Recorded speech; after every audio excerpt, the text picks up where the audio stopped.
The Go for Growth Show. Powered by Beepo. Welcome everyone to this episode of the Go for Growth show. My name's Mark Engelmann, and I'm very happy to have Matt Punter, the Managing Director of the Savings Centre, with us today. Welcome, Matt. Thank you. Good to be on the show. Matt, let's get straight into it. So can you tell me a little bit about what you guys do at Savings Centre? So we're retail mortgage brokers. We're a little bit different that we focus on investors. So we deal with a lot of people that are just getting into investing, maybe doing some property developments and some subdivisions. So we've kind of targeted that niche as it was a little bit unexpected. It almost dropped in our lap, the opportunity, but we found it a really an interesting sector because people are very active in what they're doing, and they're moving ahead, so they're doing multiple deals. So we've set up a nice little niche based out of Caloundra on the Sunshine Coast in Queensland, but we've got clients all over Australia, so we're enjoying the ability to be able to transact, right throughout. We've even got international clients in Hong Kong and Singapore, and so it's nice to be based on the Sunshine Coast. Yeah, great. No, look, we're as you know, based down in northern New South Wales on the beach, so yeah, I totally get it. But Matt, what a lot of people may not know, but they may have heard of some of the brands that you've been involved in the past, is that you're involved in mortgage works and conveyancing works. And from what I understand, it sounds like a pretty interesting journey that you've been through up to this point. Can you talk us through that journey and how mortgage works came about and sort of what happened with the transition to conveyancing works? Yeah, so I was out of school, I went into banking. I joined a regional bank, Bank of Queensland, which is now BOQ. I kind of earned my stripes there. I became a branch manager. I think I was about 24, and just got some exposure to some pretty senior people. I was lucky enough to work in the alongside the CEO at the time, and I was pretty much the runaround lackey boy before I got my chance to run an office. So that led to one of my general managers, I guess, in the bank setting up conveyancing works. And I'd left the bank. I was living in Japan at the time, just having a bit of time travelling and being a young person. And I was finishing some study that I was doing. And when we decided to move back to Australia, Conveyancing Works was established. It was only it was probably 9 months old at that stage, back in 2001. And Don Horsfall, who set it up, he invited me in to set up a mortgage business. So I'd talked to him about setting up a mortgage business previously, and he said, well, why don't you do it here? We've got a great or emerging lead source. So we partnered on it, and I basically wrote a lot of deals and kind of ran the front end of Conveyancing Works, gave all the quoting, and basically that grew into a team of people. And then we had, I think at the end there, we had about 12 brokers servicing all the different locations. So we had 12 offices in the end, and basically 12 brokers sign off a broker per office. And we wrote a fair bit of lending off the back of the lead generation source, which was the conveyancing business. Yeah, cool. And what a lot of people may or may not know is that, Conveyancing Works was eventually acquired by Slater and Gordon. Was that the intent when you went into partnership, was to sort of build this business and then, with an exit strategy in mind? Probably yes and no. The premise of Conveyancing Works was actually to build a really big mortgage business because we were all bankers, apart from we had to find a lawyer to legitimise things. But we basically set it up to try and write a lot of mortgages. And what we worked out around about 2004, 2005, we were getting a little bit of pressure from the Queensland Law Society about being brokers and being conveyancers. It was all a little bit ahead of its time, I guess. We decided to focus on conveyancing at that point. So we then decided to grow a really big conveyancing business, and we sold off the mortgage book. I think that ended up probably 2005, and just set about growing as many offices as we could, and just getting our reach out there. So I guess there was always the utopian view, look, it'd be nice if we could sell it. So we did develop a brand, and we really nurtured that brand pretty fostered it and tried to grow it so that it was sustainable, it was a clean brand. We did a lot of transactions. We peaked at about 2,000 settlements per month. Wow. In the heady days of, maybe that was 2007 or something like that, one of the booms. But we consistently did about 1,500 transactions settled each month. So we knew we had something to sell. There was a lot of ability to leverage off that. We probably didn't really optimize that. But looking back at it in hindsight now, I look at the mortgage opportunities that would have, had we continued down that path and had both happening concurrently, that would have been an absolute magic source for leveraging all sorts of things. But look, it was probably the golden exit that we all wanted, but it wasn't the main. The main focus of the business was just do what we did well, systemize it well. Yep. So we wrapped our own systems.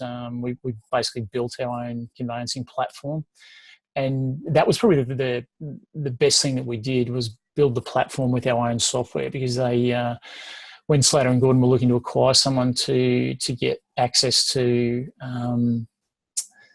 the platform, but also access to what we'd already created, which was a fairly big brand. So that worked really well for us, that aspect of it.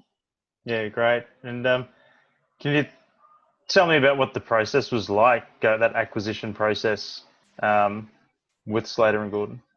It was. It wasn't quick. We were pretty naive, particularly me. I was the youngest of the business partners, so we reached a figure. We did some negotiations. They did the due diligence on us. We came to an agreement on figures and based on numbers and prospects for growth, etc. What really hampered us was the floods the Brisbane floods came in 2011. Yeah. It was right at the end of our negotiation, and it really stalled things. Or maybe it was a bit before that. I'm a bit shady on the dates, but we ended up settling it back in late 2000. So it was November 2011. But the floods came through, and that really hurt our business. The number of transactions in the marketplace fell significantly, and we had to retrench a number of staff at that point, which was really unfortunate. We were able to re-employ most of those when things, the volume came back into the market. But the acquisition process itself, look, I learned a lot. It was an amazingly comprehensive process, and we'd always think it was done, the deal was done, and then something would happen, and I had to go and check this. And so, I learned a thing or two about acquisitions and how these things happen. And it was an interesting process for sure. You mentioned before that you and your partners put a lot of effort into building the systems and processes within your business, and I guess documenting them, and then also building your own software platform to manage all of that. I bet that was quite an attractive part of the business from an acquisition point of view.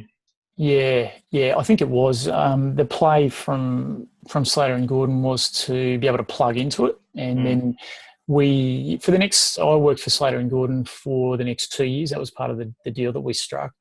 Moved to Melbourne, and we worked, myself and CEO Lee Bailey, we worked really hard on with a much bigger team. We had a senior management team that and some really clever people that knew a lot more than I know about software and how these things all come together.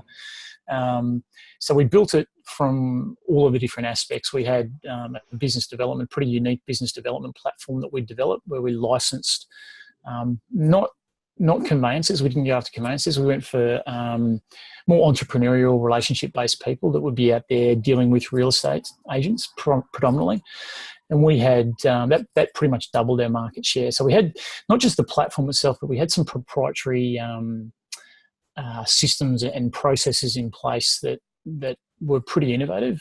We looked at it we overlaid a banking platform over a law firm and just tried to bring it down to a commodity. So what we believed, and what I still believe, is that conveyancing is just a commodity. People don't have a conveyancer as such. Very few people have a conveyancer. They want it done properly and as cheaply as possible and fixed price. And we were the first ones into the market at that point to put that message out there. So we felt we had to put some proprietary systems over it. And look, not everything we did worked as we'd hoped it would, but enough things worked in our favour that we were able to build a reasonable sized business and learn a few things along the way. Yeah, great. So, we've talked about systemising a business. Do you have any other sort of, from your experience, any other tips about, if anyone of our listeners is looking to sell their business or get their business, bash it into shape, so to speak, sure. for a sale? Have you got any sort of ideas around how they could do that? Yeah, I guess you got to build something that's clean. So a lot of the due diligence that was done on us was around our brand. In the legal business, there's a lot of opportunity to get sued. So we had a really clean claims history. So we were able to, document that. Everything we did was all underpinned by sustainability. So we built a brand that if we had issues, we sorted them out quickly. In the legal, doing as many files as we would handle. Conveyancing, it can be a messy process as well, as there are lots of parties involved. The real estates, the brokers, the banks, and then there's sides to that as well. So some tips that I would suggest would be build a clean brand. Make sure it's you don't have any skeletons in the closet. If you do, drag them out, clean them out, just deal with it. Yeah. Because they'll find them, particularly depending on who it is. We were researched by an ASX-listed firm, legal firm, so they did their homework. What other things did we do? So the system was ours. We didn't. What we didn't do is we didn't go and buy something off the shelf and then try to customize it. We said, right, this is what we want it to do, and we paid for people to write it for us. I think that was probably one of the best things that we did, was have our own system that wasn't customizable. No one could replicate what we had because it was just built from the ground up. Cost us a fair bit of money to do that, but it was I think it played a large role in the sum or the multiple that we're able to generate based on our numbers. Yeah, okay, that's all really great advice. So back to the present. Not long after sort of that journey, you've gone back to your roots and started Saving Centre. And you spoke a little bit about that earlier. I guess I'm interested in is now that you've had all of that experience, and I guess you're really experienced in that finance market in Australia. How did you come up with Saving Centre, and how have you sort of positioned it in the market to be a little bit different from all of the other players? Yeah, well, we had last time we had Mortgage Works and we had Conveyancing Works, and we decided to go a little bit more generic with the naming of this one. So mortgage broking, I think, is a great lead generation source for other things as well. So we're exploring relationships, around insurances and just helping people. It's pathway to wealth kind of thing that we originally set the business up to head into that space. We found the investment niche and it seemed to fit us quite nicely. But I've got some proprietary, some budgeting software and some mortgage reduction software that I've helped build with another mate of mine who we did some business in a budgeting business down in Melbourne at the tail end of the Slater and Gordon thing. So we're looking to grow it. We've got some plans to just help people move forward in life. I guess I've done a little bit of life coaching as more of a hobby, I guess, personal type stuff. And I found that a great conversation to start things off is where people are very comfortable talking about finance. They're not so comfortable talking about goals and, where are you now and what do you need to do to get there? But if you wrap it around finance, then it's more palatable. So I guess we see the Saving Centre as a generic name that would help people to assimilate us with people that are going to help them to, whether they're in trouble with their finances and they need some debt consolidation type stuff. We do a lot of remediation type work as well to help people maybe decomplicate their financial affairs. So the coaching is kind of ancillary to what we do, but it certainly plays a role in how I approach interactions with clients, and as we're building a team of brokers that do all of the loan writing behind me, I'm trying to pass on those skills just to understand what the client really wants. So I guess that's a generic approach that will allow us to cross sell other services from a finance base, which is a kind of a nice place to be. Yeah, great. No, I really like that idea of kind of combining that overall sort of coaching approach to what you do. I know that from my personal experience, I've always found it hard to find an advisor that gives you clear direction on what to do. If you go, I'm going to retire when I'm 60, and this is how much money I want in the bank, help me get there. I've always found it really hard to actually find someone who is willing to, take the risk, I guess, in some respects, and help you get to that goal. So no, I think that's a really great sort of twist on the finance breaking.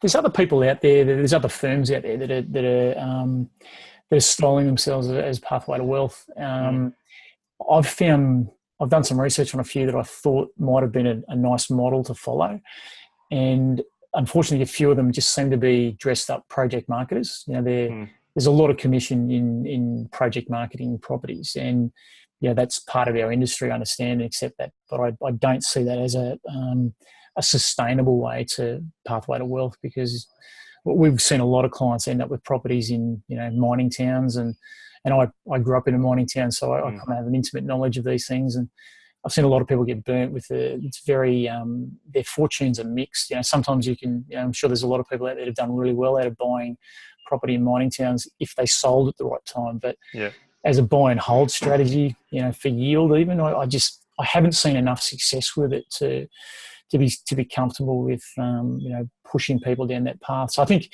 there's other ways to do it. We're associated with different groups of investors that are really based around education mainly, as opposed to flogging properties. So teaching people how to fish rather than handing them a fish and saying, here's a nice one to buy. So I think there's better ways to do it, basically. Yeah, no, totally. And so we're almost getting to the end. This is the second last question. Have you got any sort of growth tips for business owners, looking to take their business to the next level? Look, we spoke earlier, Mark, about networking and hanging out with the right style of people that are doing what you're doing. Yeah. I'm a big fan of talking to people who help to keep the flame going. You've got to have the fuel in the tank, and you've got to have a fire to be an entrepreneur and do something that's different. Be self-employed. There's a lot of challenges that go with being self-employed. So I think the biggest tip would be find some people that are flying at the same altitude or where you want to be.